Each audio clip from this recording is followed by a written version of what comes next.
¡Ya no le tire! ¡No le tire! ¡Ya no tiren! Mira, para allá salte. Para allá, por todo el camino. ¡Sigan por todo el camino! Se fue pues él anduvo por allá, por Tecuán, por ahí, por lo tatal que le dicen. Por ahí lo mataron, dicen. Y mucha gente dice que no lo mataron. Que no es muerto, sepa Dios.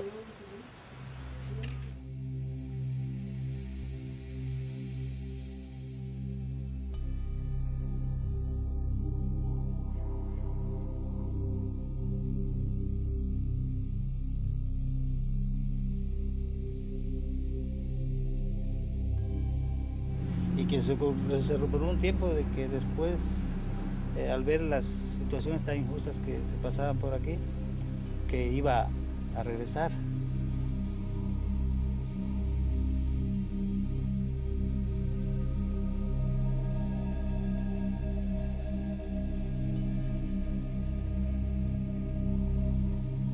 Y es que estábamos acostumbrados. A Lucio lo mataron muchas veces. A Lucio lo detuvieron muchas veces. A Lucio lo encontraron muchas veces.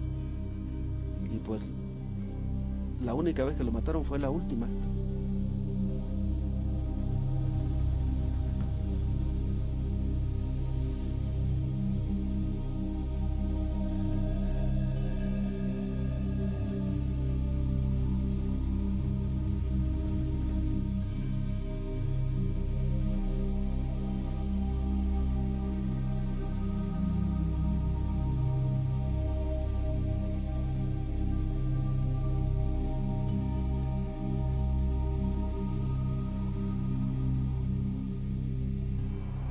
O muere peleando o sabe que su vida no le pertenece.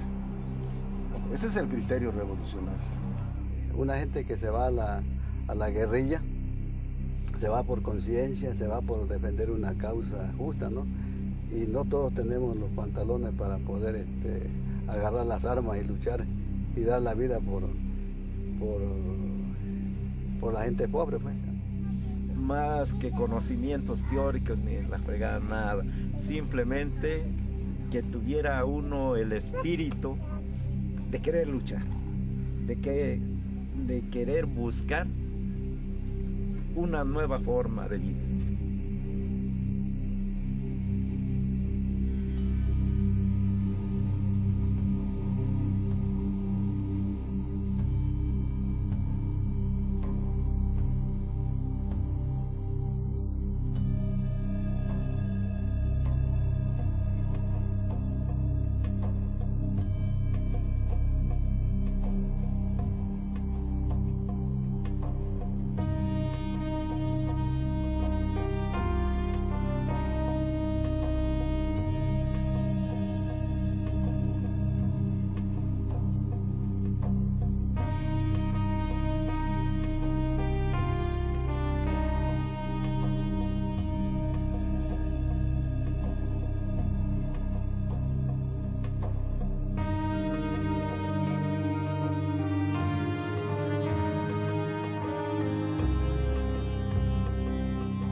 Les voy a contar lo que hemos visto aquí en el Porvenir.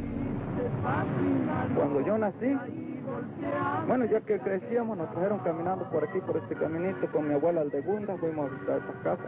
Fuimos a conocer a Pedro Reyes, que allí vivía con doña Juana.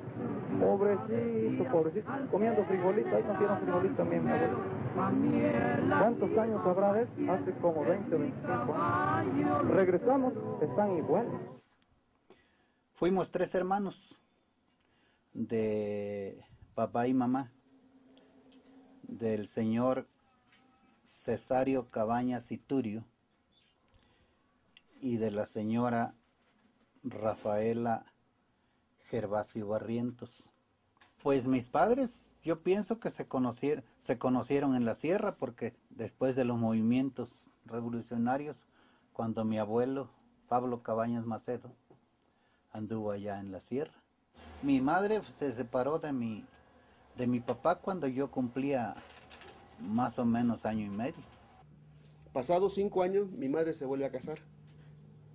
Y soy el hijo mayor de ese segundo matrimonio. Pero como mi papá no nos quiso dejar al lado de mi mamá, entonces nos recogió.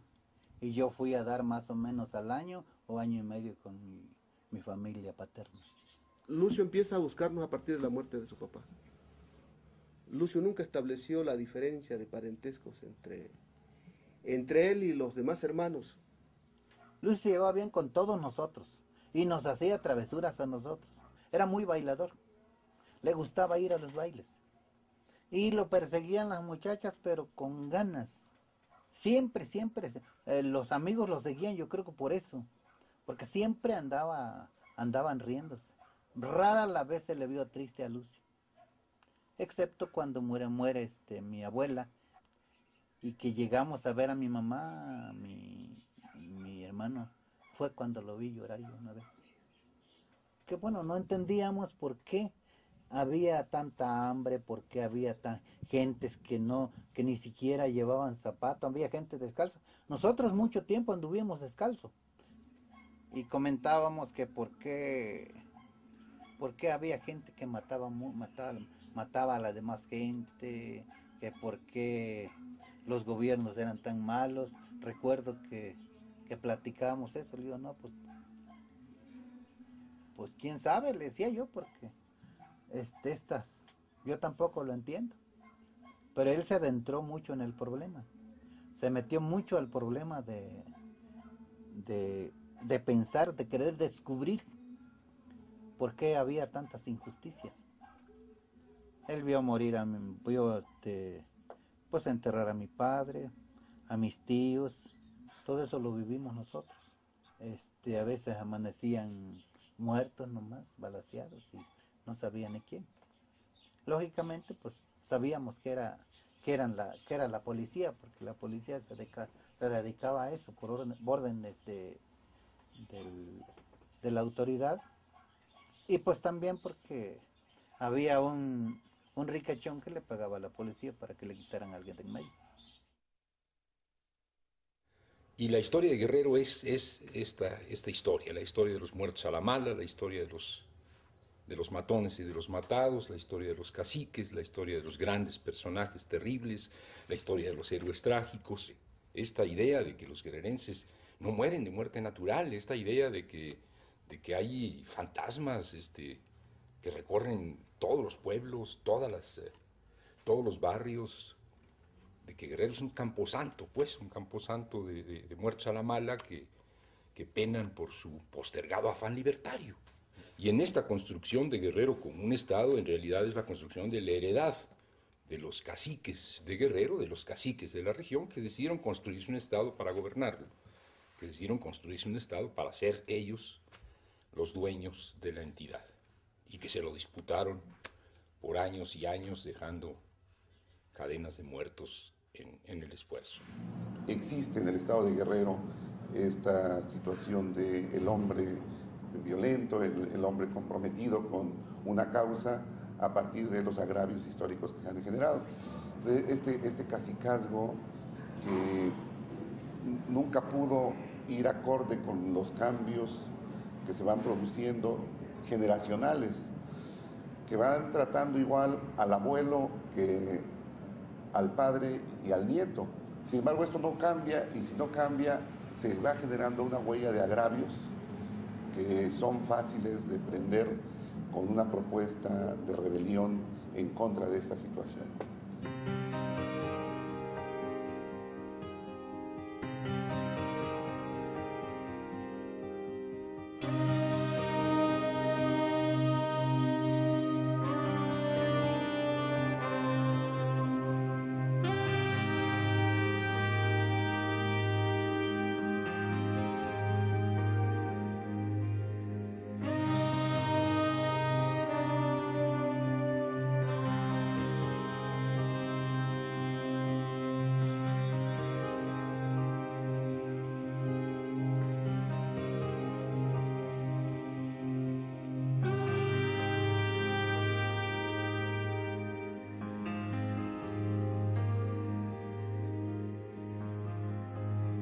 Cuando Lucio se huye de la casa, hace un plan con el tío Bencho. Se lo lleva Bencho a que conozca Tixla. Pero Lucio ya tenía el plan, ya no regresó. Él estudia el 4º año en la primaria Vicente Guerrero. Y de 4º año consigue una boleta de 5º año. Y hace la prueba para el 6º año en Ayotzinapa. Había 6º año de primaria en Ayotzinapa. Entonces él entra como becado. Lucio trabajaba en Tixla con un molinero, ¿no? Repartiendo la masa allá y acá, llevando masa, ¿no? Y cuidaba por las noches la entrada a un hotel. Pero con eso estaba sosteniéndose para irla sobrellevando y poder terminar la primaria. Nosotros nacimos en Ayotzinapa haciendo todo. Yo me acuerdo que estaba en 6ª primaria cuando hicimos la primera asamblea, con 5 compañeros. Compañeros, estamos estudiando, vamos a terminar la primaria, ¿qué vamos a hacer por el pueblo? Parece que vamos a hacer una revolución. Pues que hablaran de los de 6ª primaria, nosotros de revolución era muy raro. Entonces nosotros hablábamos de revolución antes de irnos a la escuela. A las escuelas normales rurales, que creadas durante el cardenismo, se fijan en una orientación declaradamente socialista y para una reivindicación de derechos agrarios, políticos, sociales de las zonas rurales. En ese tiempo Ayotzinapa, digamos, a pesar de que se decía que era una escuela normal rural, que se supone prepararía profesores para llenar todas las vacantes que hubiese en las poblaciones rurales, en las aulas todavía se escuchaban este tipo de análisis de la lucha de clases, de la revolución y cosas por el estilo. Toda esta visión que los comunistas de aquel tiempo tenían en relación a lo que fue la Revolución Mexicana. Y no hay que olvidar que esa normal, y yo creo que todas las normales en la época de Cárdenas, fue un bastión del Partido Comunista. La escuela pública del tiempo del general Cárdenas estaba ligado al programa de transformación social profunda de la sociedad mexicana. Iba con mis amigos yo por la calle y escuchamos el ruido de un festival dentro de la escuela y nos metimos. Y estaba en el uso de la palabra precisamente Lucio, agarrando micrófonos gigantescos que había en aquella época, y estaba diciendo un discurso. Cuando llegamos él estaba finalizando las últimas frases, vinieron los aplausos, y después de eso él dijo que iba a cantar una canción. A él le gustaba cantar. La primera vez que lo vi cantando. Yo jamás me imaginé que ese muchachón que imitaba a Jorge Negrete y que estaba medio tieso, medio cascorbo, con las amplias espaldas y sus pómulos salientes y su pelo parado, no me imaginé que ese joven después se convertiría en un dirigente estudiantil de la normal donde yo estudiaba, ¿no? Después, al entrar a la normal, él se metió a la política de lleno, a la política estudiantil. Y a través de la política estudiantil te puedes meter a los partidos. Lucio se identifica desde un primer momento con las líneas socialistas, entra en contacto con los liderazgos más importantes que se generan en este movimiento, pero sus relaciones eran muy fuertes. El haber sido secretario general nacional de la Federación de Estudiantes Campesinos Socialistas de México, pues le abrió un abanico de contactos inmensos. Y cuando él se ejerce como líder, buscó el acercamiento entre la comunidad estudiantil, los padres de familia y también los campesinos, ¿no? Los agricultores, los productores. Y se hablaba mucho del secretario general de la federación, que era Lucio Cabañas, como un hombre muy combativo y con mucha habilidad para conciliar los diferentes intereses que se movían al interior de nuestra organización. Se estaba desarrollando la Revolución Cubana, entonces nosotros los estudiantes nos enlazábamos con Radio Habana Cuba y escuchábamos las históricas intervenciones de Fidel Castro, ¿no? Y del Che Guevara. Yo recuerdo haberlo visto ya en la época de la huelga contra Caballero. Él era representante de los estudiantes de Ayotzinapa, es un militante del Partido Comunista. Caballero Aburto era un gobernador déspota, atrabiliario, sanguinario, incluso para los estándares de Guerrero, que son muy altos en este sentido. Es tumbado por un movimiento, y por un movimiento encabezado por una insurgencia cívica, una insurgencia ciudadana plural, incluyente, donde estaban expriistas, donde estaban comunistas, gente del Partido Socialista y ciudadanos del común y gremios de todas clases. Luego la Asociación Cívica Guerrerense participa en unas elecciones por el gobierno estatal, le ganan al PRI, interviene el ejército, los meten en la cárcel, matan gente y desconocen al gobierno legítimamente electo. Lucio era el presidente del Comité Regional de Lucha por la destitución de Raúl Caballero Aburto, ahí en Atoyac. Pero yo creo que tanto Lucio como Genaro tuvieron que ver las enseñanzas de ese movimiento para después conformar su propia estructura política, ideológica, que los llevara a pronunciarse en las guerrillas. Pasó la matanza de 18 campesinos en Tierra Caliente. Antes de que estuviéramos en el monte, pasó la masacre de estudiantes y de campesinos en Chilpancingo por la lucha contra Caballero Aburto. Pasaron asesinatos por donde quiera. Bueno, como maestro fue una persona pues muy atractiva, porque él a los niños los sabía tratar. Sí, los trataba muy bien y sus alumnos, ¿quién no lo quería? Todos lo apreciaban mucho. Decía Lucio, bueno, pues si la gente apenas tiene para medio comer aquí, ¿y cómo quiere que vayan uniformados los niños, no? Y además que no fueran pues, con ropa remendada, ¿no? Entonces Lucio decía, no, que los niños vengan bañaditos, con ropa limpia y remendaditos y con guaraches. Si aquí hace calor, ¿para qué queremos zapatos? Que van remendaditos. Maestro, que oigan, pero es que yo no tengo, nomás lo único que tengo son pantalones rotos del niño, pues póngale un parche. ¿A poco se puede? Pues sí, pues ¿cómo? Si el pantalón no va a prender, decía Lucio, ¿no? No, si el que va a aprender es el niño, a él sí es darle de comer, aunque sea frijolitos, mándenlo comido y bañadito, eso sí. Me dio clase en cuarto año.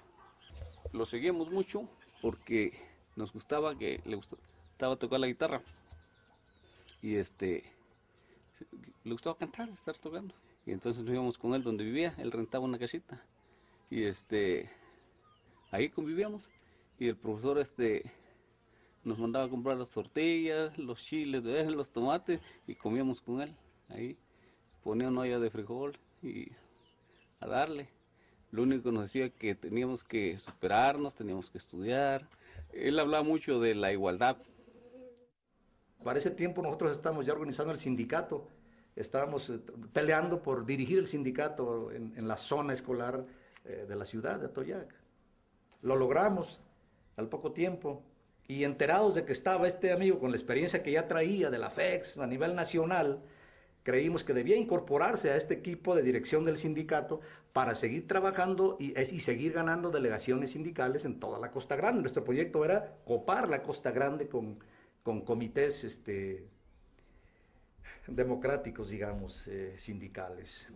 A nivel nacional existía un movimiento magisterial, un movimiento disidente que se denominó Movimiento Revolucionario del Magisterio. Nació de una explosión de rebeldía de una masa importante, unos 8 o 10 mil maestros reunidos. Y el motivo de la rebelión, diremos, ¿no? Salarios de hambre para el magisterio. Charrismo sindical hasta niveles de gangsterismo. Formamos el Movimiento Revolucionario del Magisterio. Lucio Cabañas, Serafín Núñez, César Núñez Ramos, algunos desaparecidos como Jacob Nájera Hernández, Inocencio Castro Arteaga, que fueron víctimas de la guerra sucia y hoy están desaparecidos. Tuvimos la pretensión, y en cierto modo la conseguimos, de convertir al MRM en instrumento de pelea nacional por parte del magisterio. Tuvimos éxito importante, Oaxaca, Guerrero, Chihuahua, Tamaulipas, Estado de México, Morelos. La de Guerrero estaba bajo la dirección de Lucio Cabañas. En el año 64 ingresamos juntos al Partido Comunista, pero ya en el 64, ya siendo maestros acá en la Costa Grande. Mi maestro era Serafín Núñez, él daba otro grupo más bajo, no sé si un segundo año o un tercero, pero pues como yo visitaba mucho a Serafín y Serafín vivía junto con él, pues lógico que nosotros hicimos una amistad de muchísima hermandad, pues. Empezamos a participar así con él y con todos, entonces fue cuando yo lo conocí, ya nos unimos a los movimientos, luchábamos en situaciones del Dime Café, de los copreros, de todos los problemas, pues ayudando a los campesinos, digamos, enseñándoles a resolver sus problemas. ¿Sí? La línea política del partido nos decía que teníamos que hacer, había que penetrar el movimiento campesino, magisterial, etcétera, organizarlo, liderarlo, organizar a las mujeres, a los jóvenes, había que organizar a la juventud comunista. En aquellos años, yo digo, recibíamos la simpatía y la aprobación de la sociedad, pues no así de los gobiernos, ¿no? El gobierno del Estado le pidió a la Secretaría de Educación Pública que nos sacara de aquí porque no nos aguantaban allá en Atoyac y nos visualizaban a nosotros como los dirigentes de todo el movimiento. En realidad, pues sí lo éramos, pero no era para tanto, no éramos un peligro, pues. Y nos mandaron a un pueblito muy simpático que parece un pueblo del antiguo oeste, Tuitán se llama. Comenzamos a organizar a las muchachas, a los jóvenes, comenzamos a organizar a los campesinos y a las mujeres. De las señoras con hijitos, con sus rebozos, descalzas, partidas por el frío de Durango. Y entonces organizamos la unión de mujeres de Tuitán. Y esa fue la primera acción que se llevó a cabo. Fue una marcha a pie de Tuitán a Durango, con las mujeres y sus hijos cargando por toda la orilla de la vía, hasta llegar a la ciudad de Durango. Y se llevaba un pliego petitorio. Se pedía alimentación para los niños y se pedía empleo para los padres de familia. Entonces yo creo que comenzaron a visualizarnos otra vez ahí, las autoridades, y comenzaron a llegar las peticiones de que nos regresaran de ahí. Y como de acá seguían la petición de que nos devolvieran, porque yo lo que no me había enterado es que yéndonos de aquí, pues yo no percibía el tamaño de la movilización aquí. Sin embargo, Lucio, donde andaba con Serafín, lograron entrar en contacto con el secretario general de la sección 14. Y ya Lucio le dijo, bueno, nosotros no queremos venirnos, tú como líder sindical estás obligado a defendernos a nosotros. Dice, bueno, yo no respondo, yo nomás sé que ustedes están amenazados de muerte en Atoyac y yo no quiero que el sindicato lo culpen al rato. A pesar de las amenazas nos vamos nosotros, porque no somos criminales, no somos delincuentes, estamos ejerciendo nuestra profesión con los alumnos, con los niños, entonces nos vamos nosotros. Regresamos y nos incorporamos al trabajo en la escuela, a la misma escuela donde nos habían corrido. Y entonces resulta que aparece el otro conflicto en la otra escuela, en esta llamada escuela real, vinculada a los dueños del dinero y a la autoridad política, ¿no? Y se viene este núcleo de profesores ya organizados con un conjunto de padres y nos plantean el problema, ¿no? Queremos que ustedes nos digan cómo hacer un movimiento para echar a ese director de ahí y para hacer los cambios que ustedes hicieron ahí en su escuela. Un poco se trataba de exportar la revolución ahí, ¿no? La revolución escolar, pues. Entonces ahí la confrontación claramente fue social, pues, ¿no? Se polarizó.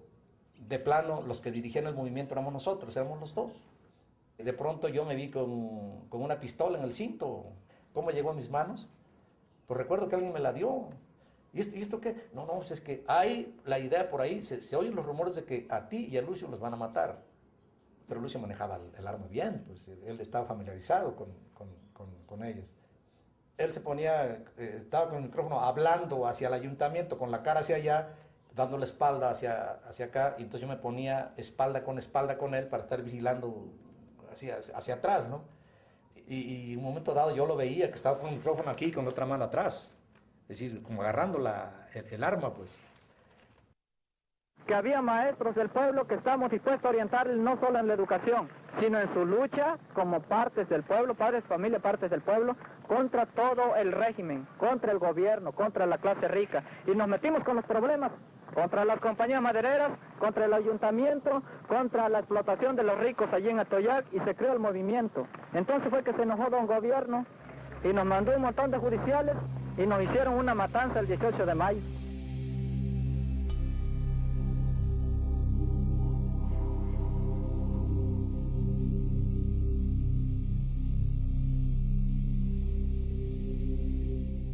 Era un movimiento interno de una escuela contra una directora que explotaba la miseria de los propios padres de familia, con cooperaciones exageradas, con exigencias de otro tipo que rompían, digamos, el respeto a la pobreza de la gente. Ya a las 10:45, pues ya el profesor ya estaba en el Zócalo y me encontré unos judiciales así con las armas en la mano. Estaba hablando Lucio en el micrófono y le tira la manotada así al micrófono. Pero entonces viene otra compañera por aquí vivía. Yo creía ya iba lista, pero llevaba un picayelo. El señor le clava el picayelo en el espinazo al comandante. Y ya oí la balacera, pues, y me metí así a una casa que estaba ahí. Regino Rosales ya estaba forceando con otros judiciales. De las azoteas de los edificios que están ahí en el Zócalo, ¿verdad? Allí había gente que tiraba. El señor que resguardó a Lucio fue el que murió primero y a él se lo sacaron, dicen que se lo sacaron rumbo al poblado del Ticuy, según dicen que se lo sacaron para allá al poblado del Ticuy. Cuando nos dimos cuenta de que a través de la radio que iba a haber un zafarrancho, una masacre de parte del gobierno estatal, que llegó la policía judicial y quería detener al profesor Lucio Cabañas. Nosotros pues sentimos coraje, ¿no? Porque sus ideas no eran llamar a la violencia, ¿no? Después de la masacre, el ejército andaba patrullando las calles, la policía judicial andaba cateando casas arbitrariamente y me andaban buscando, obviamente, a mí también, ¿no?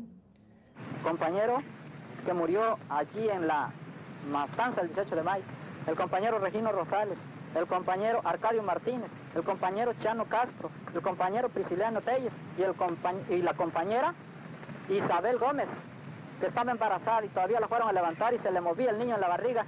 Y luego, pero la tropa estuvo pasando todo el día. Después de los hechos estuvo pasando toda la calle de Hidalgo y en la noche también. Del 18 en la noche aquí la gente durmió en el corredor y ni se dormían ni nada.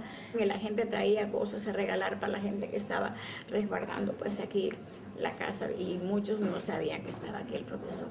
Y muchos que sí sabían pues estaban callados. Llega, sube las escaleras esas, las gradas y entra y se pasa.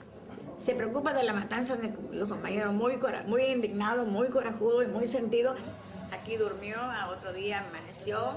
El 19 de mayo salió de aquí a las 4 de la tarde con 45 minutos. Se despidió de mi mamá, de una tía mía y de mí y me dijo, te cuidas, te resguardas porque se viene una represión muy dura. ¿Sí? Ya el otro día, que fue el 19 de mayo, lo vi llegar acompañado por un primo mío que está desaparecido hoy, Obdulio Morales Gervasio. Y ya él decía, bueno, pues ya llegó el momento que yo les decía. Vamos a tomar las armas ya. La justicia no la podemos esperar así. Ahora nos toca a nosotros vengar al pueblo. Cuando nos matan compañeros, hay que matar enemigos. Cuando matan pueblo, hay que matar enemigos del pueblo. Nomás eso esperábamos, que nos dieran un motivo. Estábamos cansados de la lucha pacífica sin lograr nada. Por eso dijimos, nos vamos a la sierra.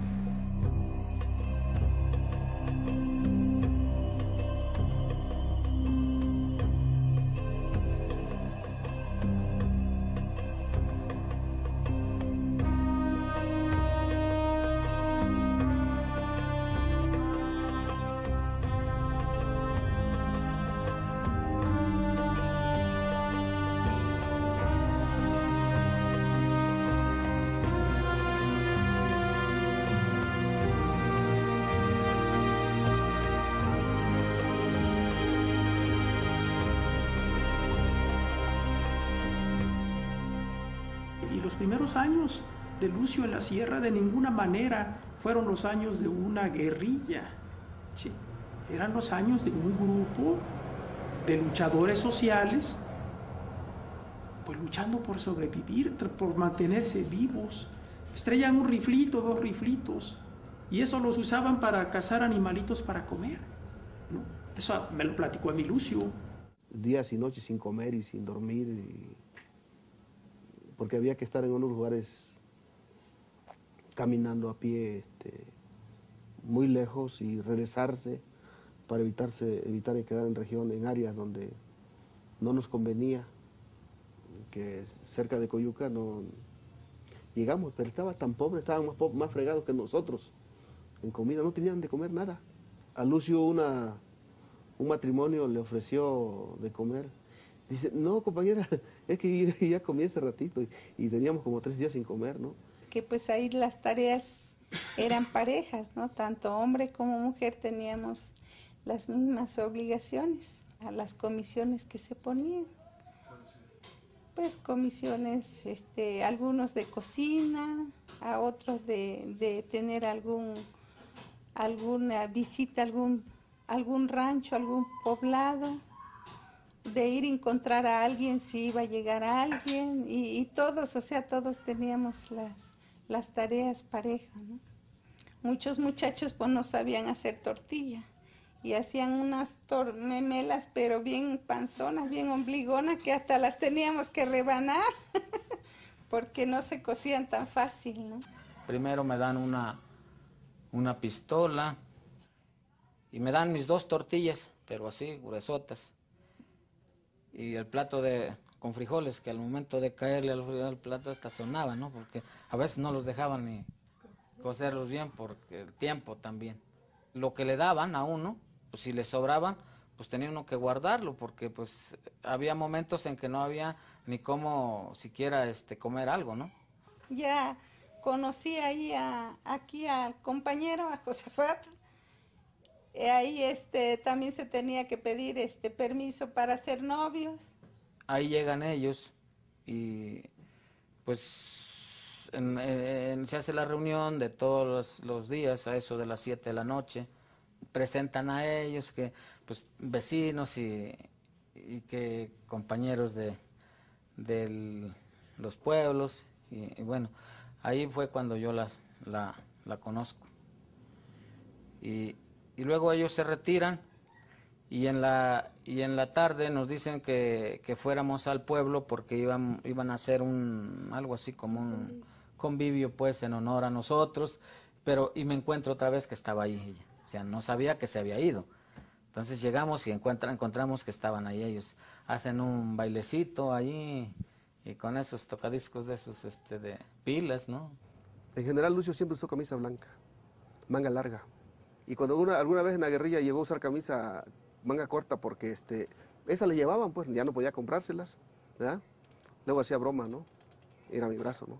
Se burlaba de su brazo, ¿no? Porque decía que tenía cañaña, ¿no? Decía la broma, ¿no? Después él comenzó en su primera fase a organizar la famosa brigada de ajusticiamiento, que se llamó, del Partido de los Pobres.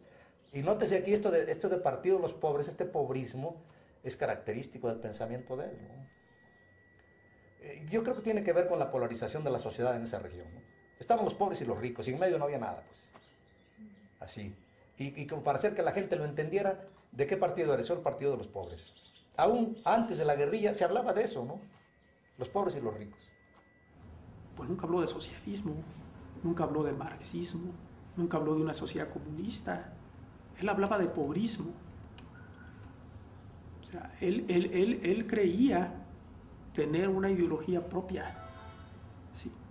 Que era como una especie de resultado de la forma de pensar de la gente con la que él había convivido toda su vida, de los campesinos, de la Sierra de Guerrero, ¿no?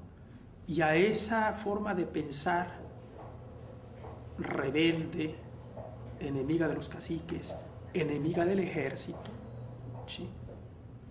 Él le llamó pobrismo. Cuando tú hablas el lenguaje de ellos y los entiendes, en ese momento te entienden y es fácil penetrar, y es lo que hizo él. ¿Qué les decían? El café se lo entregan los galeanos, el café esto, el café lo otro. Y miren esto, miren lo otro. Si hiciéramos esto, sería mejor. Pero se lo está diciendo en palabras que ellos entienden. Y no habla de plusvalía, bueno, no hablara de globalización ni capitalismo. Dirían, nos están fregando por esto. Como que hablaba el lenguaje del campesinado, pero que de alguna manera nosotros los impreparados, pues lo entendíamos perfectamente, ¿no? Y sencillo, sensible, agradable en su diálogo, ¿no? Él decía, por estrategia, que no tenía que decirse al campesino que la lucha tenía que ser socialista, porque no le iban a entender. Conocemos a través de los libros la experiencia de Lenin. Sabemos que nos habla de la lucha de masas, pero eso a nosotros aquí no nos sirve, porque nosotros tenemos que empezar desde muy abajo, antes de tener a las masas. La teoría que nos da Lenin no nos dice cómo se hizo de las masas. Por esa razón nosotros no necesitamos ningún análisis, y hasta ahorita para desarrollar la guerra en México no necesitamos tanto análisis. Vamos a desarrollar la guerra contra la clase rica. El único análisis es que nos están fregando y hay que organizar el pueblo para contestarles. Pues mi pueblo hizo 5 o 6 asambleas en pleno pueblo. Y los soldados pasando por la carretera. Y él en plena asamblea. Pues ya en esa reunión ya sus ideales eran diferentes, ¿no? Que entonces teníamos que, el que gustara pues, tenía que entrarle al movimiento armado, a su lado. Y colaborar de otra manera, ¿verdad? Y en sí él invitaba a que lo siguieran voluntariamente. Porque llegaba a las comunidades y pues si había gente, les daba dinero, ¿verdad? Y se ganó la simpatía de mucha gente por esa razón, ¿no? Ellos estaban acostumbrados desde la revolución que vino. Zapata, el general Zapata mandó ayuda, armas y todo para levantarse. Ahora por eso decían, oiga, profe, ¿y quién es el general que da el material? Decían, ¿cuándo? Tengo la fecha nomás. Creían que era tipo Madero, de que se manda un comunicado y el 20 de noviembre se levanta sin insurrección a la gente. Que aquella gente está ya como muy predispuesta para luchar, ¿no? Como que es algo que ha sucedido a lo largo de la historia, de generación en generación en la Sierra de Guerrero. De hecho, las líneas de abastecimiento están establecidas, pues quién sabe desde cuándo. Los ancianos ya saben cómo hacer las cosas y lo van transmitiendo a los más jóvenes. En la época de mayor desarrollo de la guerrilla llegaron a ser no más de 150. No más de 150 guerrilleros, y con la característica de una guerrilla rural con memoria histórica. Te voy a demostrar que tú puedes ejercer el poder si eres capaz de armarte y de organizarte con nosotros y de acompañarnos a la pelea. Derrotas del ejército en Guerrero en 1972, 73 son espectaculares, diríamos. No hay en el país, ni después de la revolución, nadie que le haya asestado golpes comparables, salvo los cristeros en los últimos años 20. Nosotros no íbamos a perder fácilmente, porque teníamos un pueblo que decía, cuídense, los soldados vienen por tal rumbo. Oye, los soldados están saliendo de Acapulco, dicen que son muchos que vienen en camiones. Porque sabían que en la sierra, que ahí en la brigada con Lucio, pues estaban seguros y tenían forma de enfrentarse al gran enemigo, al odiadísimo enemigo que era el ejército. Hasta donde me pude dar cuenta, todos tenían algún agravio, alguna cosa personal por qué luchar en contra del ejército. No, sin ninguna formación política. Los estudiantes, los maestros, los campesinos, cada acción que llevaba a cabo la brigada y que era exitosa, despertaba una gran simpatía. De antemano compartíamos las inquietudes, ¿no? Y ahí a contraer compromisos, comisiones, tareas de organización, de ir formando núcleos de apoyo, de respaldo al movimiento, de tener casas de seguridad para las brigadas. Para la lucha dentro del urbano, en los pueblos grandes, Contamos con el estudiantado de Guerrero. Todavía el estudiantado está con nosotros y esa es nuestra garantía. Como estudiante había un ambiente de mucho entusiasmo dentro de la universidad por participar en las cuestiones armadas, en el movimiento armado, que como veíamos a los guerrilleros, como veíamos a Lucio, como veíamos su ideario, pues lo veíamos realmente como una opción de construir un país diferente, un Guerrero diferente. De manera que estabas prácticamente copado por la gente que la conocías aquí en la cotidianidad, eran tus amigos, convivías con ellos en el grupo y después era la gente que estuvo vinculada, muy comprometida, incluso a muchos de ellos pues desaparecidos. Lo que apoyó la universidad fue en la libertad de discutir todo lo que se quisiera discutir. Había algunos que tenían una relación estrecha, iban y venían. Y bueno, algunos se incorporaron a la guerrilla, por eso fueron perseguidos, desaparecidos. Algunos fueron perseguidos solo porque eran estudiantes destacados como estudiantes y en la lucha, sin que se tuvieran plenas evidencias de que estaban participando en la guerrilla. Pero en serio yo busqué la relación aquí entre los líderes del movimiento estudiantil, que de manera natural nos fuimos encontrando, que fuimos hablando de la necesidad de participar en un cambio social en México, en Guerrero. Un estudiante de Derecho me buscó y me dijo, traigo un recado para ti de Lucio, del Chivo, porque le decían el Chivo. Cuando vimos a Lucio por primera vez, yo ya había visto una vez una foto de Lucio. Me había dado cuenta que él tenía unos ojos muy tristes. Así que cuando de pronto un compañero se acerca a platicar con nosotros, lo primero que me llama la atención es que tenía los ojos muy tristes. Y dije, él es. Con Lucio aclaramos varias cuestiones que a nosotros nos inquietaban. Por ejemplo, había un manejo recurrente de parte de algunos compañeros del Partido Comunista de que el Partido de los Pobres era el brazo armado del Partido Comunista y bueno, nosotros quisimos que fuera la dirección del Partido de los Pobres que nos dijera claramente cómo estaba el asunto. Lucio nos explicó de los lazos que tuvo de su militancia anterior con el Partido Comunista, de que se mantenían relaciones, etcétera, pero de que de ninguna forma se obedecía a la política del Partido Comunista. Con Lucio se acuerdan varias cuestiones respecto a formación, nuestra participación en actividades de formación política. Así es que básicamente era un núcleo campesino y había estudiantes. Varios de los que eran parte de la brigada eran estudiantes, pero no todos de la Universidad de Guerrero.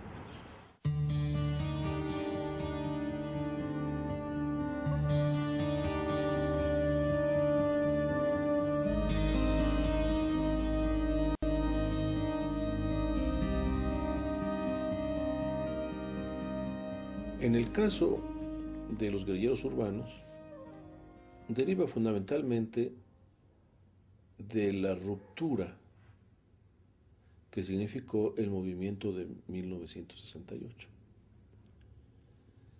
Las secuelas de este movimiento van primero a fracturar las estructuras de los partidos de izquierda establecidos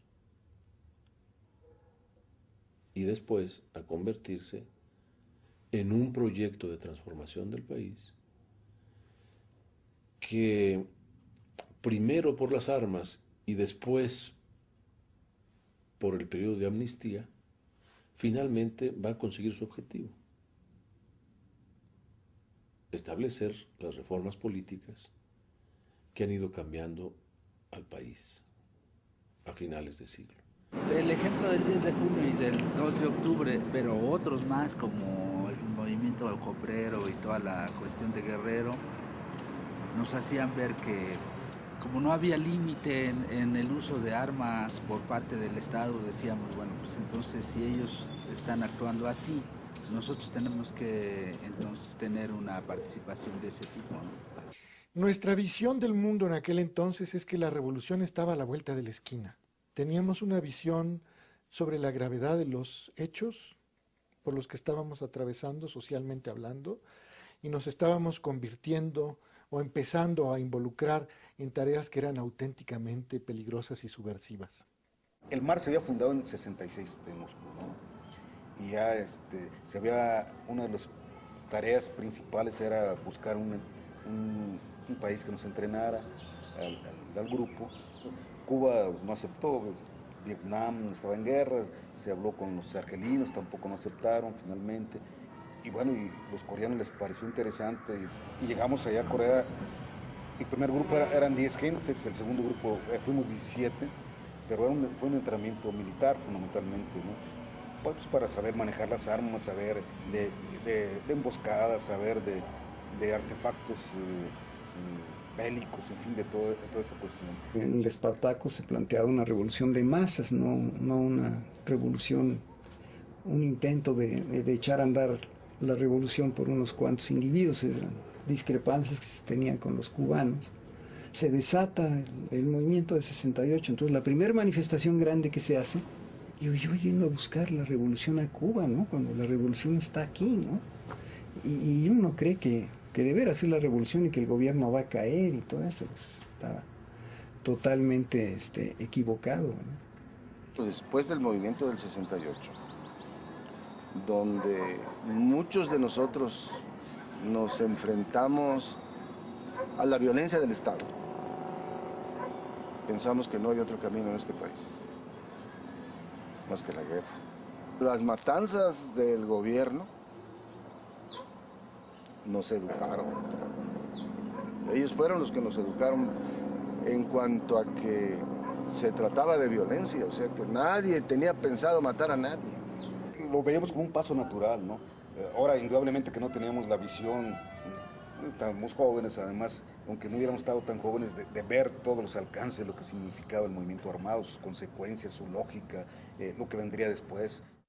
Ya en 1972, entonces ya se ve no solamente la necesidad, ya habíamos avanzado bastante en la fusión, ya nos habíamos fusionado algunas organizaciones, el movimiento 23 de septiembre ya se había fusionado con el MAR, ¿no?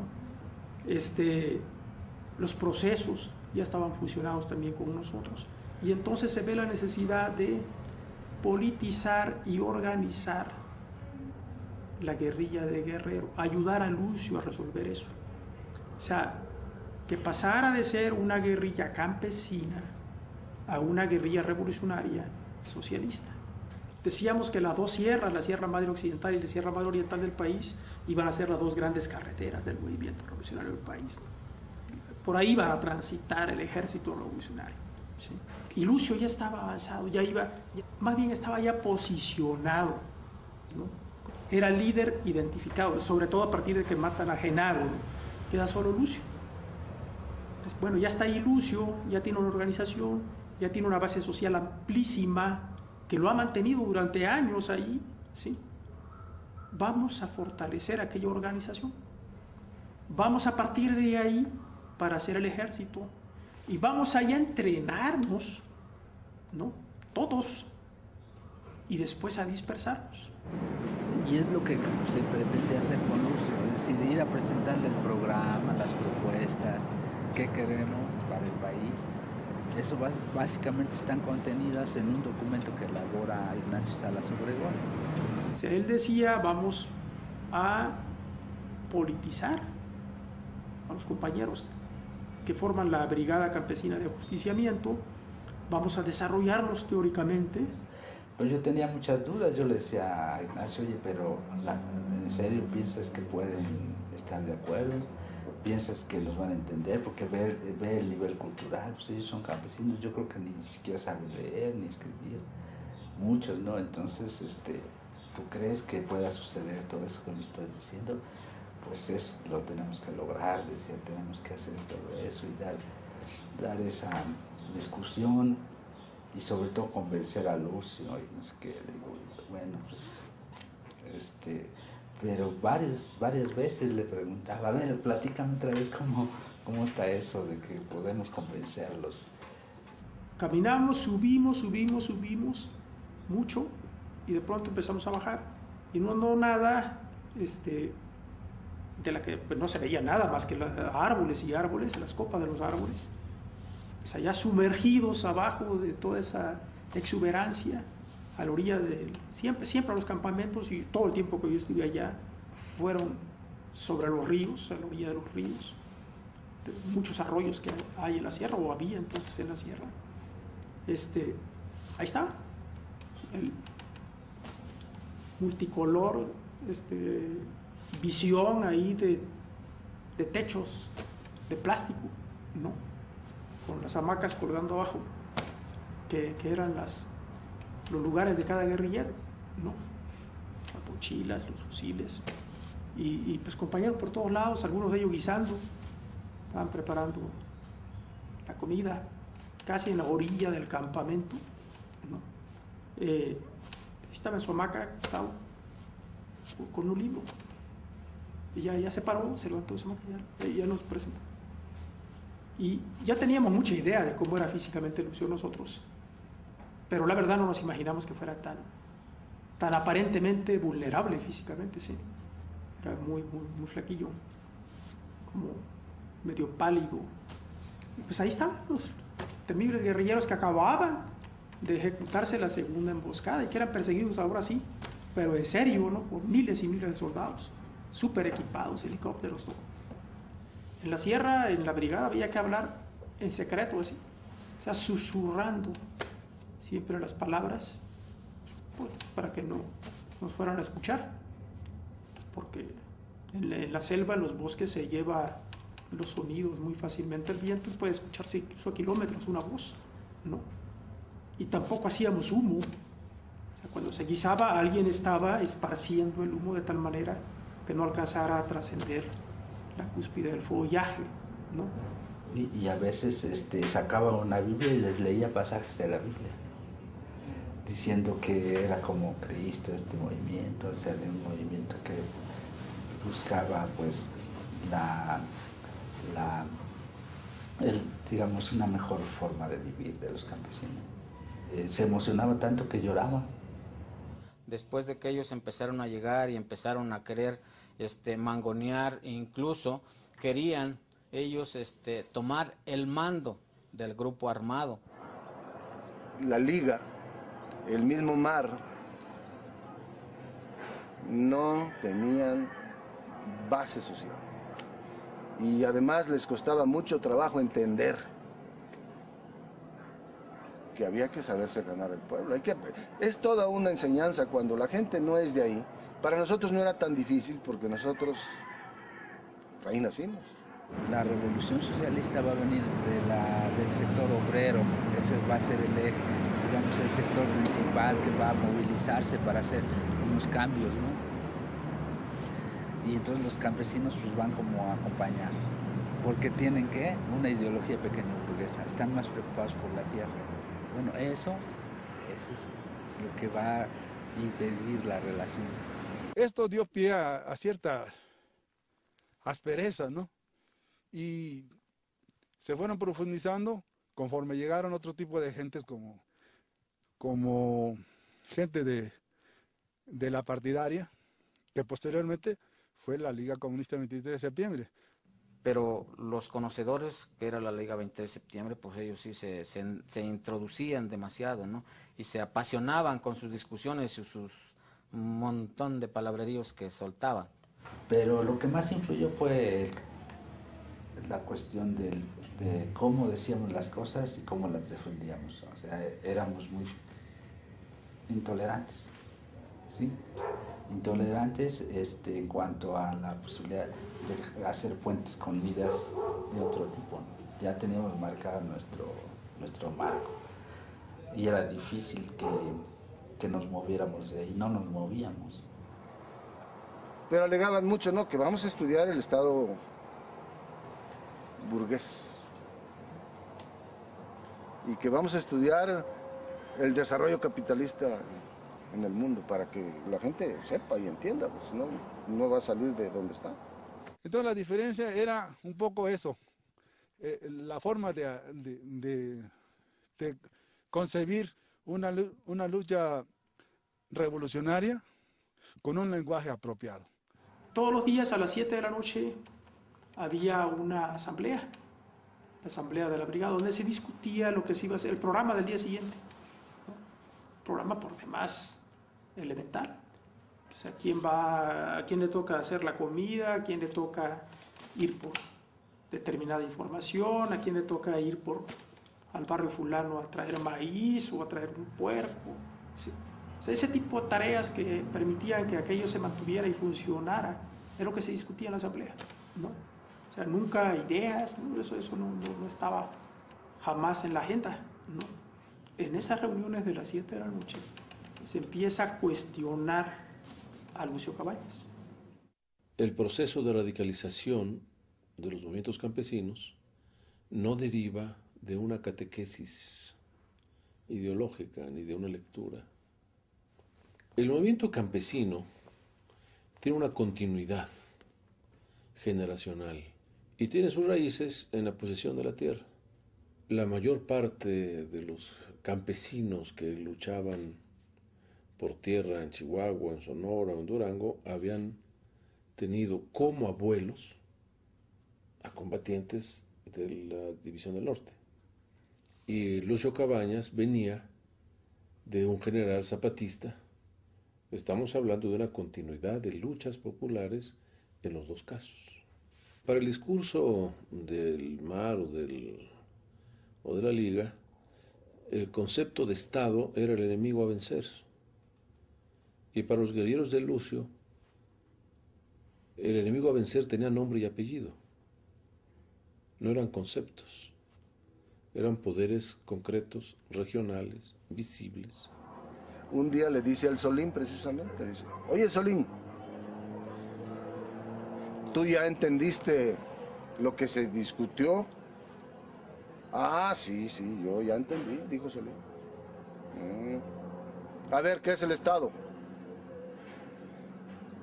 Le dijo Ramiro al Solín, dice el Solín, pues sí, pues el Estado es el estado lamentable en el que estamos, ¿no?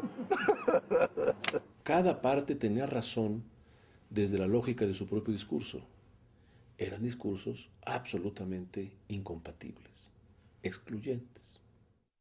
Un día de esos, pues me llama Vicente Estrada Vega y me lleva a una cita donde hay unas personas del Partido de los Pobres que quieren ser trasladados por carretera a Durango.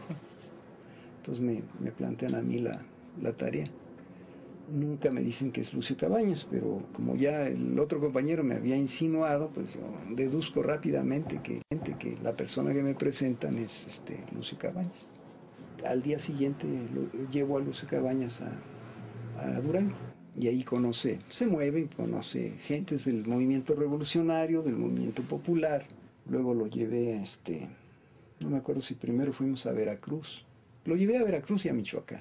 Estaba instalado aquí porque padecía de unos fortísimos dolores de cabeza. Entonces ya lo llevamos y hay unos laboratorios ahí en la colonia Roma y se le tomaron las radiografías. Yo le propongo que se vaya a vivir a la casa y acepta. Pasaba por la televisión un spot, un comercial de Verónica Castro. Y yo lo veía que se clavaba con el comercial, como lo pasaba muchas veces. Pues todo el tiempo nada más pasaba, dejaba de hablar y todo, se le quedaba viendo ahí. Pero también lee un manual de cómo hacerse de un carácter de un jesuita. Y a mí esa lectura, sobre todo firmada por un jesuita, me sacaba de onda, man. Decía yo, ¿cómo es posible, no? Que un revolucionario ande leyendo cosas de este tipo, ¿verdad? De cómo forjarse un carácter y sobre todo de un jesuita, ¿no? El Lucio en realidad, no creo que se haya sentido alguna vez en su vida marxista, ¿no? Y ateo no, de ninguna manera, ¿no? Siempre estábamos insistiendo en que hay que hacer pueblo, hay que ligarse con el pueblo, hay que ser como pueblo. Y aquellos, los de la liga, los 5 compañeros que estaban ahí, decían, no, eso es atraso. Esta es la charca de la revolución. Esto no sirve. Y se les venía la idea de ajusticiar a los contrarrevolucionarios. Entonces, recuerdo que Lucio ahí, que estaba medio enfermo de una bronca que le había dolido la cabeza, le dijo, bueno, lo que no vamos a permitir aquí es que ustedes quieran ajustar cuentas. Vamos a seguir siendo compañeros de ustedes. Pero olvídense, no se metan con ninguno de nosotros. Y además están en nuestro territorio.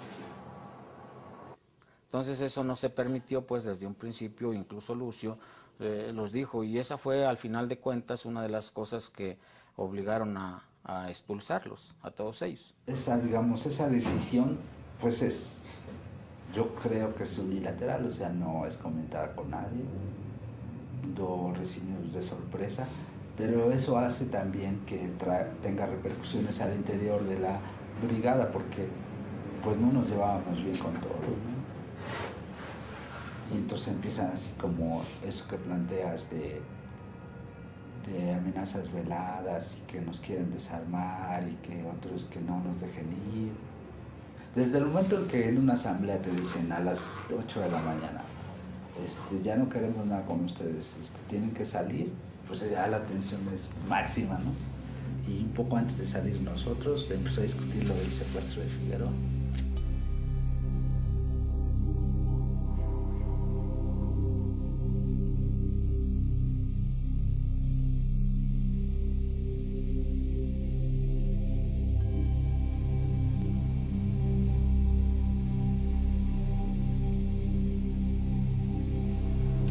A Lucio se le ocurre que con el secuestro de Rubén Figueroa podía conseguirse un fortalecimiento de la Brigada Campesina de Justiciamiento brutal. Y el secuestro implicaba, aunque no hubiera conciencia de ellos, exponer la vida de la guerrilla, como en efecto ocurrió.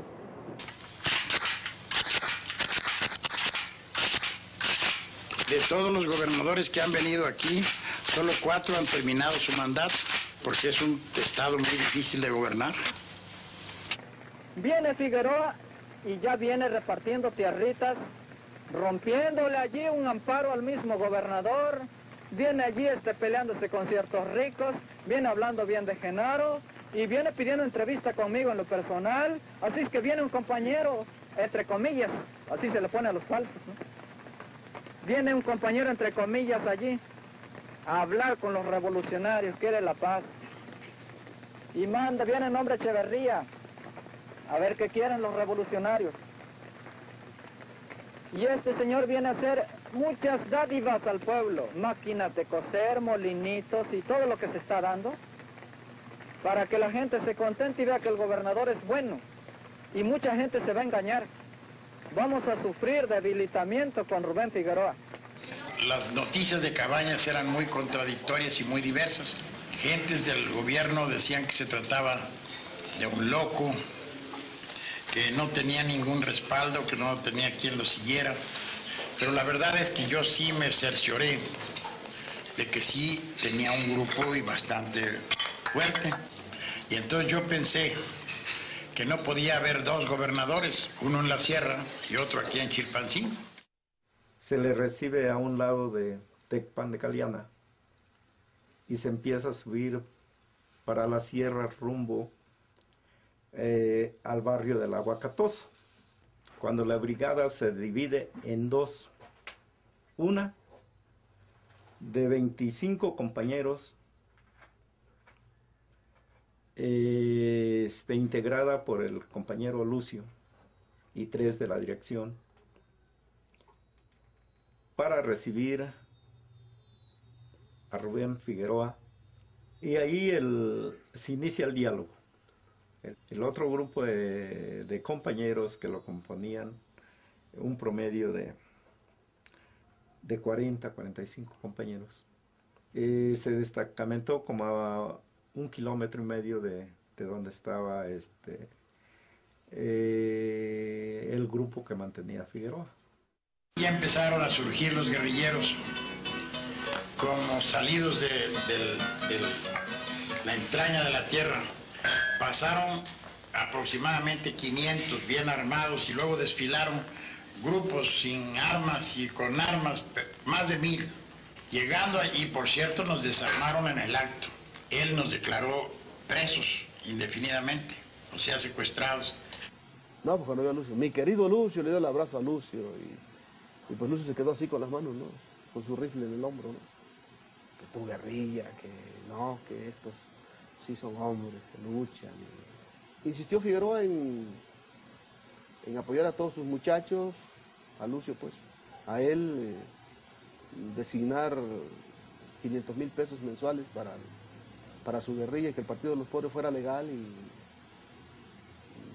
que se quedara en la sierra con sus armas como fuera, pero que ya no hubiera ataques, ya no fuera uso de las armas contra nadie y que él le garantizaba toda la seguridad de que no iba a haber nada contra él, pues. Para Rubén Figueroa era posible negociar con Lucio y concederle un poder regional que se complementara o que fuera compatible con su poder estatal. Y Lucio pensó que Rubén Figueroa formaba parte de un poder monolítico, indisoluble, que movería al Estado en su totalidad a negociar por la conservación y defensa de Rubén Figueroa. Los dos se equivocaron. Lucio pues le dice a Figueroa, dice, bueno, es que entonces, ¿a qué veniste? A tratar de ubicar en qué zona se mueve el grupo armado. Bueno, Lucio, es que estamos platicando. ¿O qué? ¿Me vas a mantener prisionero o me vas a secuestrar? Yo vengo, dice, a tratar de que dialoguemos y entremos en pláticas para la paz del Estado, dice. Yo reconozco que tú eres una fuerza política, eres una fuerza militar, pero requieres de recursos.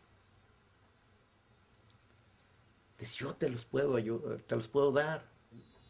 Ante las discusiones de lucha ideológica y de ver su prepotencia de Figueroa, pues la dirección optó por ya no llegar al diálogo, ya no seguir dialogando.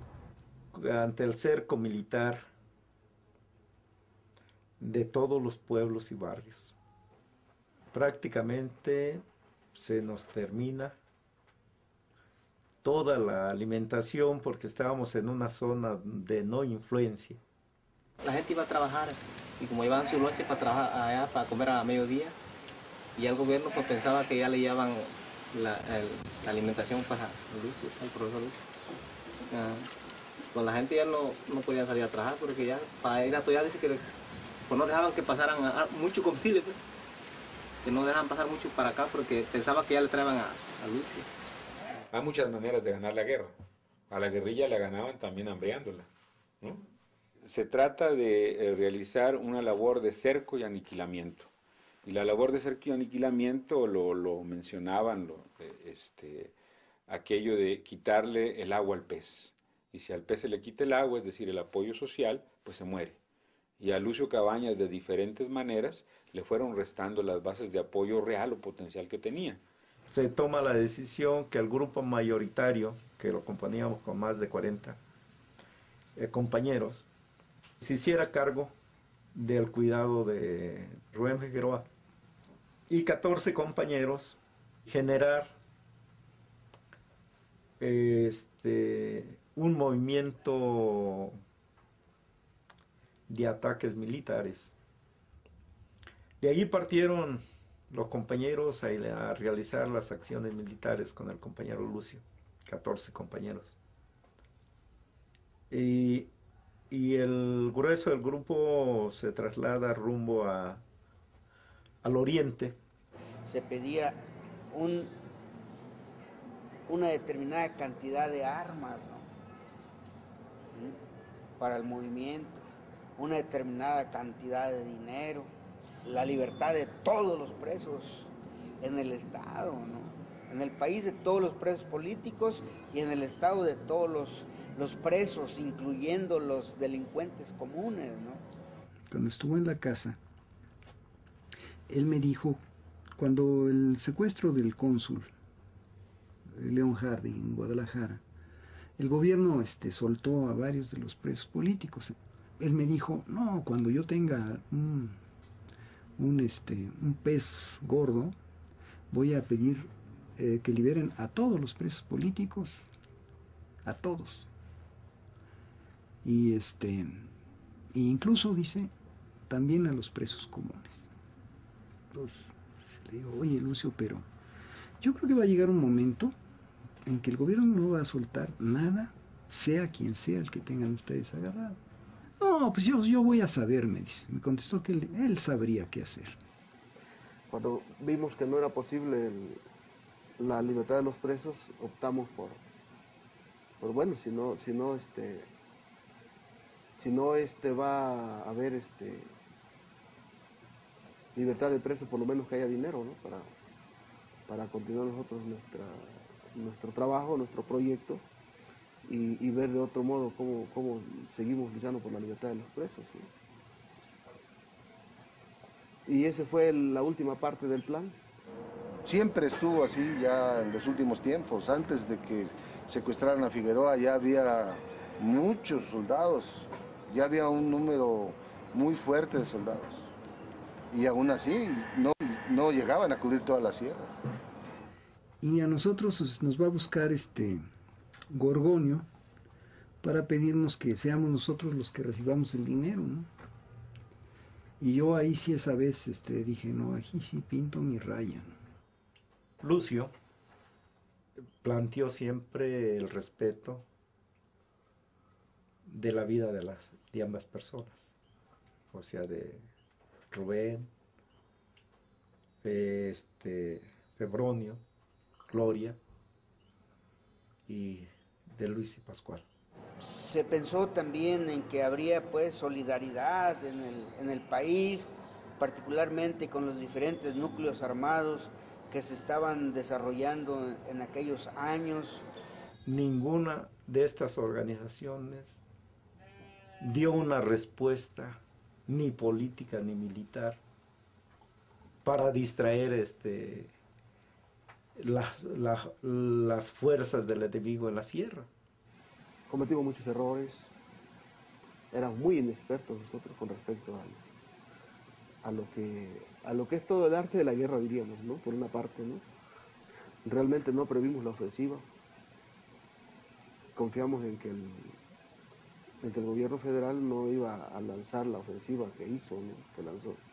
Y llevar a cabo lo que son las aldeas estratégicas, la concentración de comunidades en un solo lugar, el impedir que subieran alimentos a la sierra.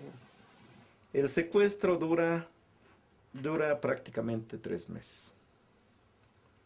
El senador llega el 30 de mayo y su liberación de Figueroa fue, me parece, como el 25, 26 de agosto. Pero vino el rescate de parte del ejército de los secuestrados. Pues luego pasaron cosas muy feas, ¿no? Con lo que sucedió con esa cantidad de dinero. Se entregaron 25 millones directamente y los otros quedaron depositados con Méndez Arceo. De esos 25 que se habían adelantado, se sacan alrededor de 13. 12 de esos se los queda el Partido Comunista. Hace uso el Partido de los Pobres, solamente de cerca de $500,000 nada más. y medio millón más lo rescata la policía.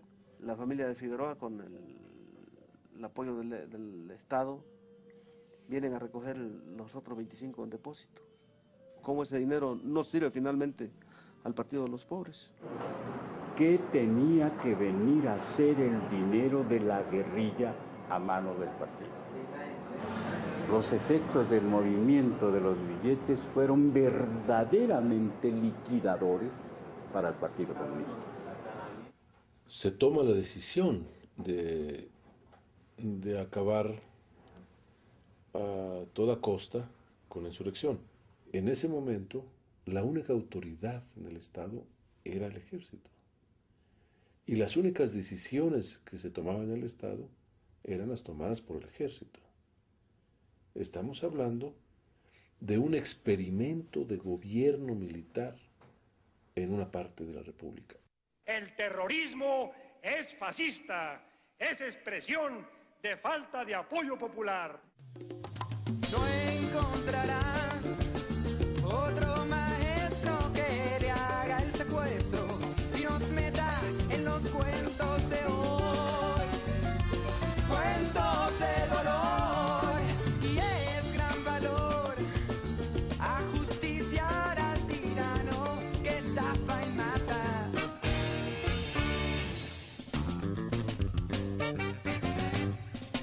70.000 federales buscan a Lucio Cabañas por las orillas del cerro y no encumbran las montañas. 70.000 federales buscan a Lucio Cabañas por las orillas del cerro y no encumbran las montañas. A partir de ahí yo creo que ya Echeverría deja de jugar el juego con él, porque yo pienso que de alguna manera le servía a la política de Echeverría agitar esa cosa, ¿no?, en su provecho. Es una represión calculada, medida, pero por supuesto que es indiscriminada en los sectores ubicados o identificados como puntos de ruta de almacenamiento o de participación guerrillera. Que a raíz del movimiento armado, pues se dieron obras de beneficio social a las comunidades. Eso sí, lo originó el movimiento, podríamos decir, porque entonces fue cuando hubo comunicación de caminos rurales, ya después que agua que es entubada, luz eléctrica. Pero todas estas inversiones y estas carreteras y esos tendidos de redes de teléfono son para preparar los terrenos y las carreteras y los caminos de movilización y desplazamiento rápido de equipo pesado del ejército y de comunicación del ejército en la contrainsurgencia. En el momento en que destruyen la guerrilla, esas inversiones se abandonan, esa infraestructura se desatiende y todo se viene abajo y se queda como antes de la guerrilla. De manera que parte de la violencia fue la atención demagógicamente pura de un desarrollo social ficticio. Al rescate de Rubén Figueroa, pues se dispersan los compañeros, salen y pasan pocos días y viene la muerte de Lucio. Por errores, desde el punto de vista de la seguridad de los grupos armados, te pueden llegar. Lo que pesaba ahí era la delación, la falta de preparación de la gente y la falta de medidas de seguridad de la guerrilla, de nosotros en particular. Se descuidaron muchas cosas que ocasionaron el fracaso. Él cae porque iba con la intención de hablar con Anacleto Ramos,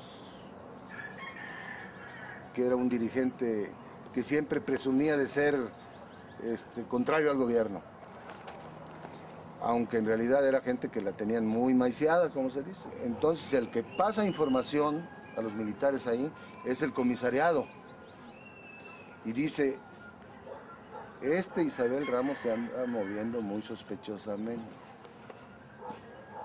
agarran a sus hijas de Isabel Ramos y lo agarran a él y le dicen, o nos dices dónde está Lucio, o sea, nomás al puro tantejo. Y si no, no vas a volver a ver a tus hijas. Entonces él se raja, como se dice, y accede a llevar al ejército a donde está Lucio escondido.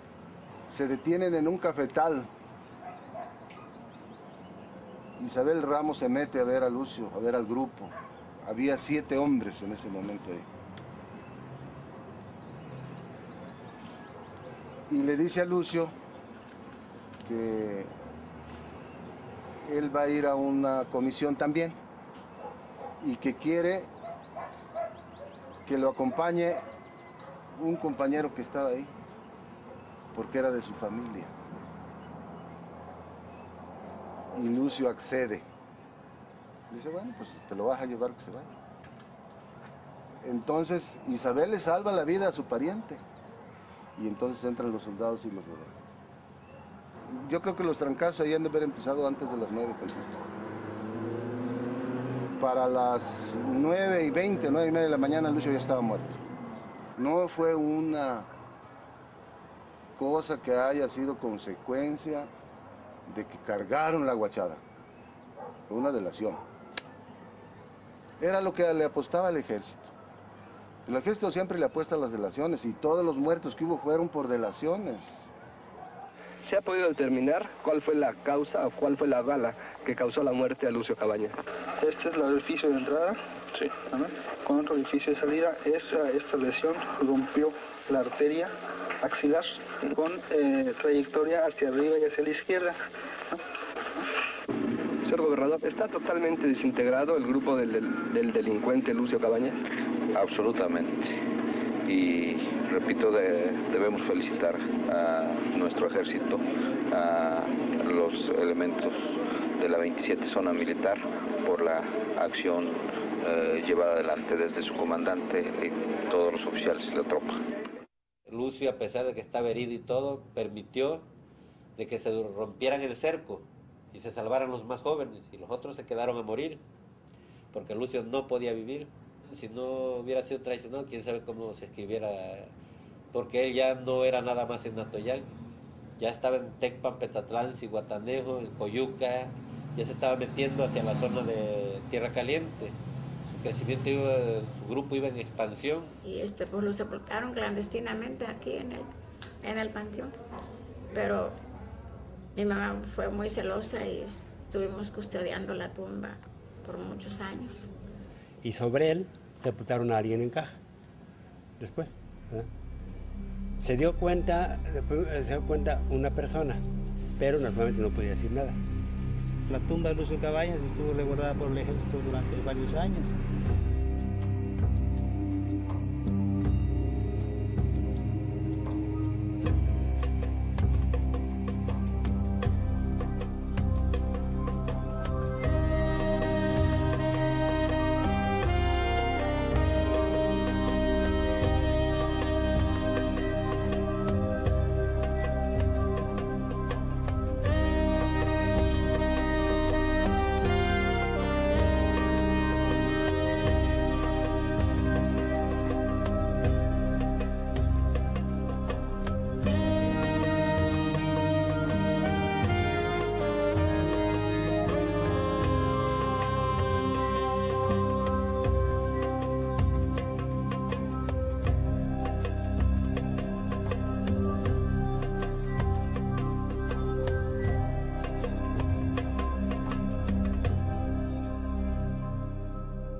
El periodo fundamental de lo que podemos llamar guerra sucia, de lo que podemos llamar contrainsurgencia, se da durante el régimen de Luis Echeverría.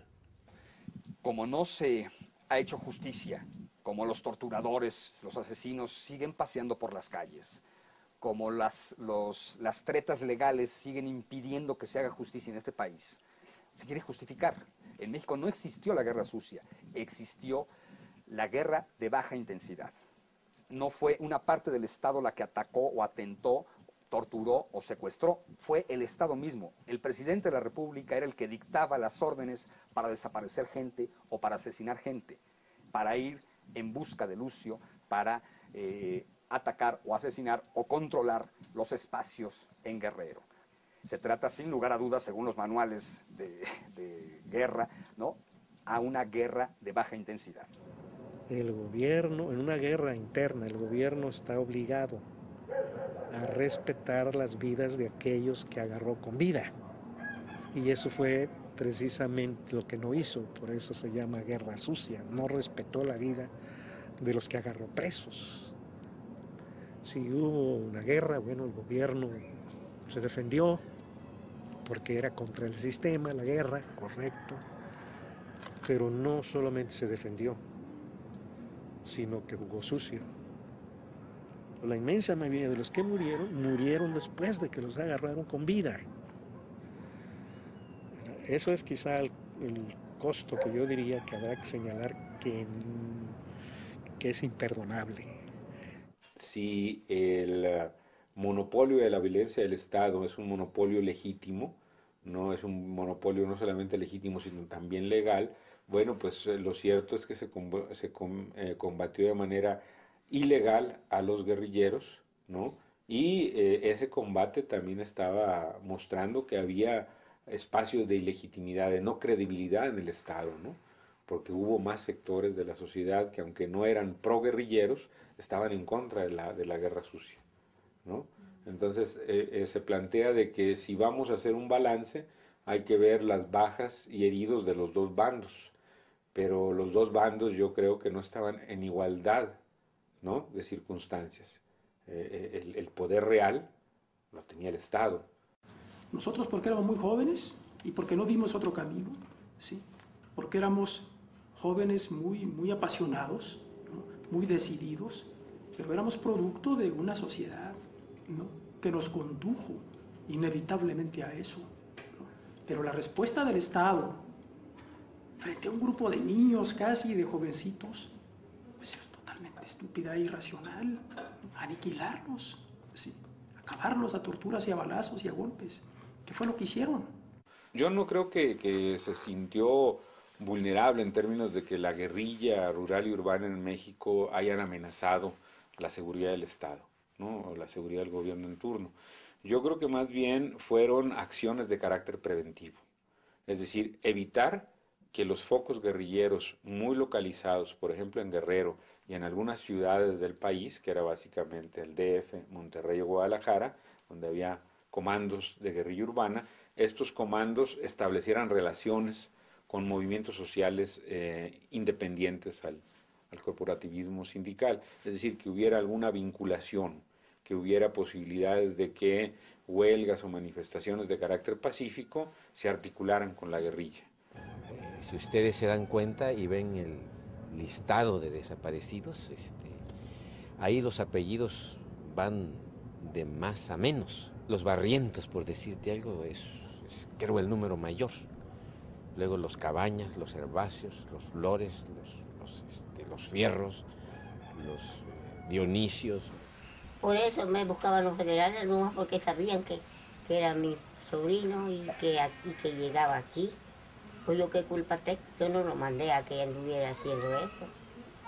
Me golpearon, me humillaron, nos sacaban a las 4:30, 5 de la mañana, sitiaban el poblado y nos sacaban a todos, no importa cómo estuvieras.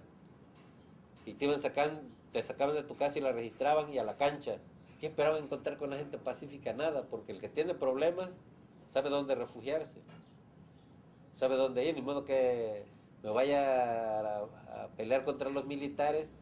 Ya salgo de trabajar, checo tarjeta y me voy a mi casa a dormir o me llevo la chamba a la casa. Eso es lo más ilógico. Yo si ando armado, sé que ya me pusieron el dedo, sé que no puedo ir a mi pueblo. Pero nos hacían eso. Yo no creo que esta situación de guerra sucia no haya provocado conflictos al interior de las Fuerzas Armadas. Es decir, por un lado, para mantener la cohesión interna, sin duda se manejaba mucho las numerosas bajas que causó la guerrilla de Lucio Cabañas al interior de las Fuerzas Armadas. Es decir, se fortalecía la cohesión de cuerpo al decir, miren, están matando soldados, están matando gente inocente nuestra, etcétera, etcétera, hay que dar la lucha. Y yo creo que, bueno, cualquier ejército que se enfrenta a una guerrilla, pues se enfrenta en un plano violento. Yo creo que el problema venía después, cuando había prisioneros de guerra, había familiares y se recurría a la amenaza, a los secuestros, etcétera. Eso, desde una perspectiva de código de honor militar, pues no se hace, ¿no? Es decir, son prisioneros y eran prisioneros, además de eso, connacionales, eran mexicanos. En más de una ocasión ha habido casos de generales que, a pesar de ser alto mando, han estado en contra de esa forma de lucha contra guerrillera. Yo creo que las diferencias al interior de los mandos altos e intermedios era cuando el recurso a la violencia se daba en situaciones extremas, es decir, cuando no era una lucha estrictamente contra los guerrilleros, sino contra familiares, amigos de los guerrilleros. Cuando el INMECAFE llamaba a una asamblea, toda la gente participaba porque les voy a dar crédito, les voy a dar esto, ¿no? Entonces, como la gente está pobre, asistía a la asamblea, y ya después que salía de la asamblea ya estaba el ejército alrededor, ¿no? Y ahí ya los iban, ponían retén y ahí los iban deteniendo. Y me dijo, hija, me voy y luego no sé cuándo vaya a regresar. Dice, porque eso está... Pero ahí en el retén que está por Cacalutla, ahí fue bajado del camión, lo bajaron. Rosendo dice que él estaba así de frente, mi papá estaba de espalda, iban parados, y que una persona señaló a mi papá atrás, así de la espalda, le puso el dedo, ¿no? Y entonces le dijo un militar, dice, ustedes se bajan. Y pasó el tiempo, pasó. Y muchas cosas se hicieron, se fue a todas las dependencias y nada. Llega el ejército por mí a la escuela, se mete a la escuela y me saca. Y me llevaron al campo número 1. Allí me dieron todos los tormentos que se pueda imaginar. Y con amenazas de muerte. Me incomunican porque soy un reo peligroso. 4 años, junto con otros compañeros. Dice, no, aquí vive, dice la señora Gloria Guerrero. Sí, dice, aquí vive. Y le habla que aquella muchacha todavía estaba acostada porque era un par de gemelas. Gloria. Ya despertó y dice, ¿qué me busca? No, pues que nos va a acompañar, dice, a dar unas declaraciones. Dice, abuelita, dice, te encargo, dice, mi niña, dice, ahorita regreso. Bien, dice, de repente. No, abuelita, no se moleste, dice, ahorita la vamos a traer. Y quedaron las 2 niñas acostadas y se la llevaron. Desde entonces nunca se supo por qué se la llevaron, porque nunca tuvimos una respuesta, hasta la vez. Una vez me llamaron de México, me dieron un expediente donde se decía que ella estaba muerta, que había muerto en un enfrentamiento. ¿Cómo que en un enfrentamiento? ¿La mandó el gobierno o qué? Se está yendo toda la familia, sin tener ninguna noticia de ella. Hasta la vez ha sido un silencio. Es que a mí me dijeron, dame 3 nombres de quien tú quieras y te salvas, a ti te soltamos. Entonces la gente le tenía que dar 3 o 4 nombres de quien fueran. O sea, ¿cuál investigación? Es mentira, porque muchísima de la gente desaparecida no tenía nada que ver con el movimiento armado. Y bueno, después de la creación de la fiscalía, nosotros tuvimos la esperanza de que realmente pudiera haber una investigación real, efectiva, ¿no? Que diera con el paradero de nuestros familiares, porque lo que más nos interesa es saber de ellos, ¿no? Independientemente de los responsables y eso. O sea, claro que queremos que se haga justicia. Si hay acusaciones y hay los nombres responsables y están ahí, ¿por qué no son detenidos? ¿Por qué no son enjuiciados? O sea, están dejando que se mueran. Eso queremos saber, la verdad, por dolorosa, por dura, por fatal que sea. Esa verdad es la que queremos. Y claro, nosotros estamos dispuestos a todo lo que sea una investigación real, efectiva, que no sea nada más para dar la imagen de que se está haciendo algo. Y yo creo que se va a conocer un día la verdad de todo lo que pasó. Pues siquiera conocer, ¿no? conocer para que no se vuelva a repetir, sobre todo. Porque nosotros tenemos alrededor de 126 detenidos desaparecidos como familia. Pero de Atoyac, del municipio de Atoyac, solamente tenemos a 400. En total del estado de Guerrero tenemos 650 detenidos desaparecidos.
Esa experiencia, que aunque no se ha sabido lo suficiente por las nuevas generaciones, el Estado sí la conoce y lo sabe.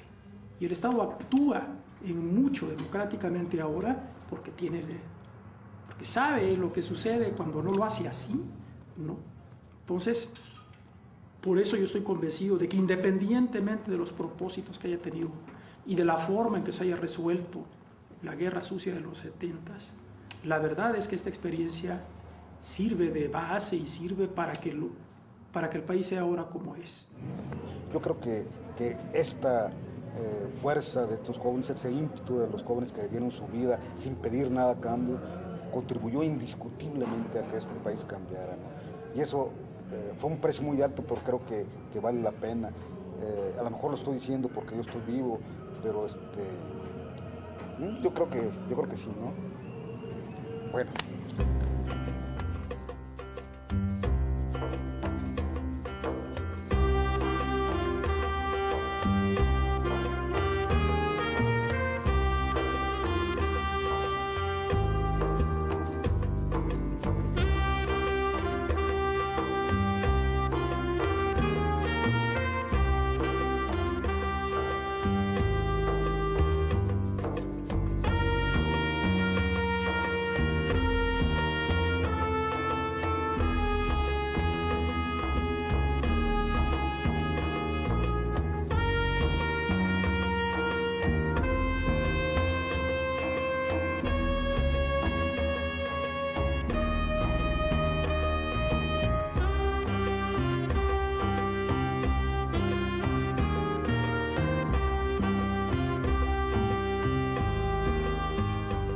La pobreza por sí misma no siempre ha sido el detonante de los movimientos sociales o de los levantamientos armados. La injusticia recurrente sí provoca un descontento social que puede ir intensificándose, tornándose más complejo, más violento y mayor. Son recurrentes cada 20 o 25 años. Esto es, cuando los niños que perdieron a sus tíos, a su padre o a sus hermanos mayores, cuando tenían 5 años, cuando son capaces ya de tener armas y de enfrentarse, entonces retoman la lucha de su generación anterior. La lucha es parte del hombre, del ser humano. Ahí viene el proyecto del futuro. Yo digo que en esto de la lucha tenemos que plantear a fuerza la reparación del daño, pero como un proyecto de nación. Y le decimos que la lucha no muere y que además lo más importante en un proceso democrático y de esclarecimiento de la verdad es cómo vamos a reconstruir el tejido social y cómo vamos a encontrar el destino de vida para los pueblos y las comunidades que participaron en esta lucha. Es mucho más lo que les debemos después de que murieron que cuando estaban en vida. porque muchos de sus sueños se están logrando. Hay una utopía que no se acaba y es la posibilidad de un cambio más allá de lo que puede dar la democracia. Y es ahí donde puede recuperar la vigencia de ideas, de actuación y de ejemplos de la figura de Lucio Cabañas. Pues en el pensamiento, en la lucha, en todo, vive Lucio. Es el hombre aquel que luchó por todos y que vive, pero no vive físicamente, pero vive en el pensamiento y en el corazón de todos los atoyaquenses, sobre todo, ¿no? Porque él era un maestro de aquí, muy bien querido y que vive en nosotros, pues en todos. Es eso. Los que sobrevivimos tenemos yo siento que una deuda. ¿Sabes con quién? Con los que sí se quedaron, con los que no sobrevivieron. Hay un poema, creo que es de Roque Dalton, dice: ¿a quién debo yo la sobrevida? ¿Quién recibió la bala mía, la para mí en mi corazón? A mí ese poema me gusta mucho, porque yo sí sé quiénes recibieron las balas mías, y fueron muchos de mis estudiantes, muchos de mis compañeros que desaparecieron y que ya no están, y que eran jóvenes, y que eran idealistas, que querían también un mundo mejor, y que por menos de lo que yo hice, hoy están muertos o desaparecidos. Tal vez la lucha tomó otros cauces, pero yo no soy una mujer arrepentida ni soy una mujer derrotada, ¿no? Tienes que vivir con eso. Uno no puede renegar de su pasado, o sea, no puede renegar de eso, porque además es una parte entrañable y querida, ¿no? Yo, para mí, Carlos Benavides, Carlos Díaz Frías, Benjamín, fueron como mis hijos y ellos no están muertos mientras yo los recuerde. Y hemos dicho aquí, para que un movimiento armado empiece, necesita varias condiciones: que haya pobreza, que haya orientación revolucionaria, que haya un mal gobierno.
llama que